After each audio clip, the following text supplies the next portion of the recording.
बहू कहाँ मर गई? अंदर से आवाज, जिंदा हूँ माँ जी। तो फिर मेरी चाय क्यों अभी तक नहीं आई? कब से पूजा करके बैठी हूँ, ला रही हूँ माँ जी।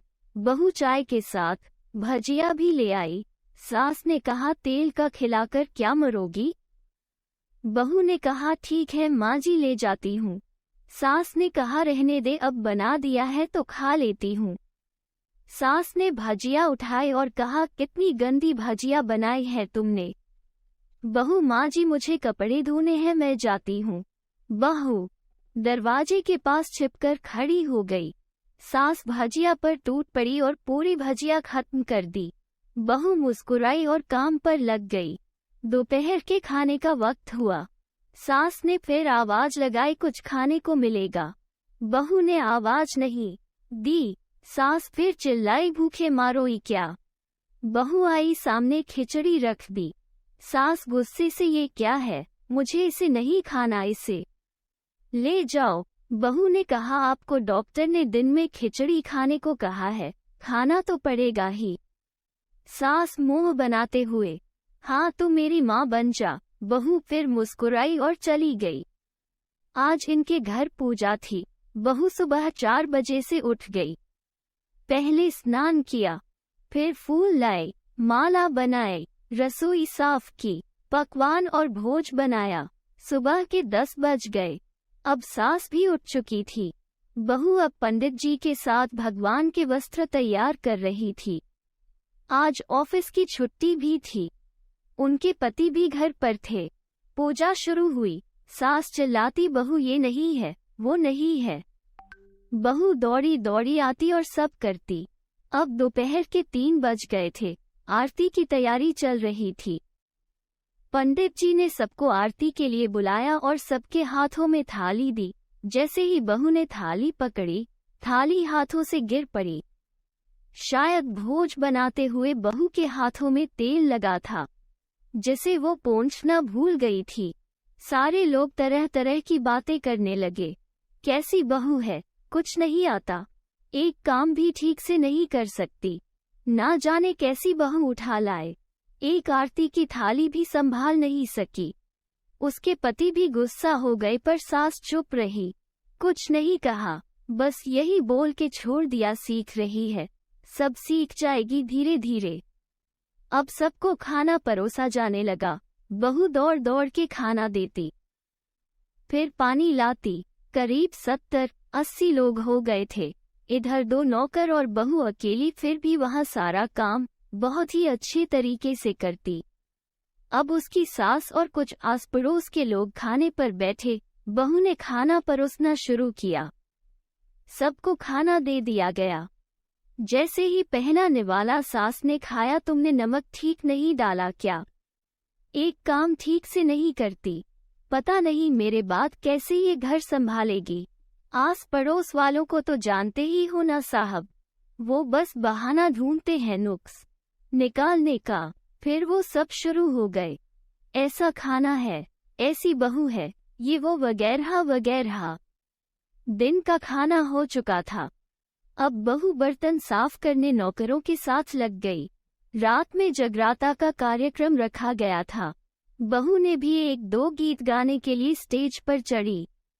सास जोर से चिल्लाई, मेरी नाक मत कटा देना, गाना नहीं आता तो मत गा, वापस आ जा। बहू मुस्कुराई और गाने लगी।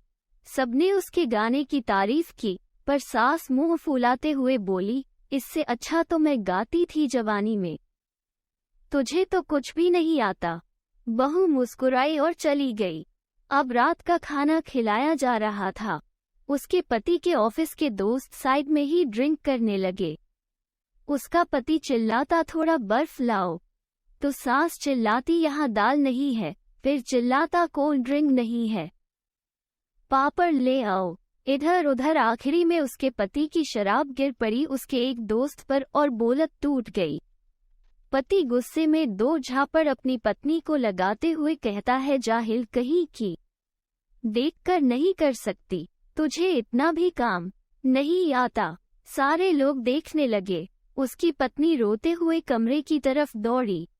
फिर उसके दोस्तों ने कहा, क्या यार, पूरा मूड खराब कर दिया, यहाँ नहीं बुलाया होता, हम कहीं और पार्टी कर लेते। कैसी अनपढ़ गंवार बीवी ला रखी है तूने, उसे तो मेहमानों की इज्जत और काम करना तक नहीं आता। तुमने तो हमारी बेइज्जती कर दी। अब आस पड़ोस की औरतों को और बहाना मिल गया था। वो कहने लगी, देखो क्या कर दिया तुम्हारी बहू ने, कोई काम की नहीं है। मैं तो कहती हूँ अपने बेटे की दूसरी शादी करा दो, छुटकारा पाओ इस गंवार से। सास उठी और अपने बेटे के पास जाकर उसे थप्पड़ मारा और कहा, अरे नालायक, तुमने मेरी बहू को मारा, तेरी हिम्मत कैसे हुई, तेरी टांग तोड़ दूंगी। उसके बेटे के दोस्त कुछ कहने ही वाले थे कि उसकी माँ ने घूरते हुए कहा, चुप, बिल्कुल चुप। यहाँ दारू पीने आए हो, जबकि पता है आज पूजा है और तुम्हें पार्टी करनी है। कैसे संस्कार दिए हैं तुम्हारे माता पिता ने। और किसने मेरी बहू को जाहिल बोला? जरा इधर आओ, चप्पल से मारूंगी अगर मेरी बहू को किसी ने शब्द भी कहा तो। अरे पापी, तूने उस लड़की को बस इसलिए मारा कि तेरी शराब टूट गई। पापी, वो बच्ची सुबह 4 बजे से उठी है, घर का सारा काम कर रही है, ना सुबह से नाश्ता किया ना दिन का खाना खाया, फिर भी हंसते हुए सबकी बातें सुनते हुए, ताने सुनते हुए घर के काम में लगी रही। तेरे यार दोस्तों को वो अच्छी नहीं लगी, जूते से मारूंगी तेरे दोस्तों को जो कभी उन्होंने ऐसा कहा। उसके यार दोस्त चुपके से खिसक लिए। अब सास बहू के कमरे में गई और बहू का हाथ पकड़कर बाहर लाई। सबके सामने कहने लगी, किसने कहा था अपनी बहू को घर से निकाल के दूसरी बहू ले आना? जरा सामने आओ। कोई सामने नहीं आया। फिर सास ने कहा, तुम जानते भी क्या हो इस लड़की के बारे में? ये मेरी माँ भी है, बेटी भी। माँ इसलिए मुझे गलत काम करने पर डांटती है और बेटी इसलिए। कभी कभी मेरी दिल की भावनाएं समझ जाती है, मेरी दिन रात सेवा करती है, मेरे 1000 ताने सुनती है पर एक शब्द भी गलत नहीं कहती, ना सामने ना पीठ पीछे। और तुम कहते हो दूसरी बहू ले आऊं। याद है ना छुटकी की दादी, अपनी बहू की करतूत? सास ने गुस्से से पड़ोस की महिला को कहा, अभी पिछले हफ्ते ही तुम्हें मियाँ बीवी भूखी छोड़ घूमने चले गए थे।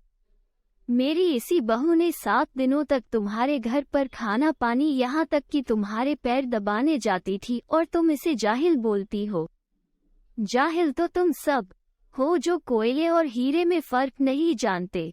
अगर आइंदा मेरी बहू के बारे में किसी ने एक लफ्ज भी बोला तो मुझसे बुरा कोई नहीं होगा, क्योंकि ये मेरी बहू नहीं, मेरी बेटी है। बहू अंडस को सिसकियां लेते हुए फिर कमरे में चली गई। सास ने एक प्लेट उठाई और भोजन परोसा, बहू के कमरे में खुद ले गई। सास को भोजन लाते देखा तो बहू ने कहा, अरे माँ जी, आप क्या कर रही हो? मैं खुद ले लेती। सास ने प्यार से ताना मारते हुए कहा, डर मत, इसमें जहर नहीं है, मार नहीं डालूंगी तुझे। तुझे नई सास चाहिए होगी, पर मुझे अभी भी तू ही मेरे घर की बहू चाहिए। बहू ने अपनी सास को रोते हुए गले से लगा लिया। सास भी रो दी पहली बार और कहा, चल खाना खा ले। फिर मजाक करते हुए कहा, फिर मेरे पैर दबाने चले आना और ये ख्याल मन में मत लाना कि सास पैर बोलती है, किसी दिन मैं इसका गला दबा दूंगी, क्योंकि कभी मैं भी यही सोचती थी। दोनों खूब हंसने लगती हैं। कुछ रिश्ते बहुत मीठे होते हैं, बस बातें कड़वी होती हैं।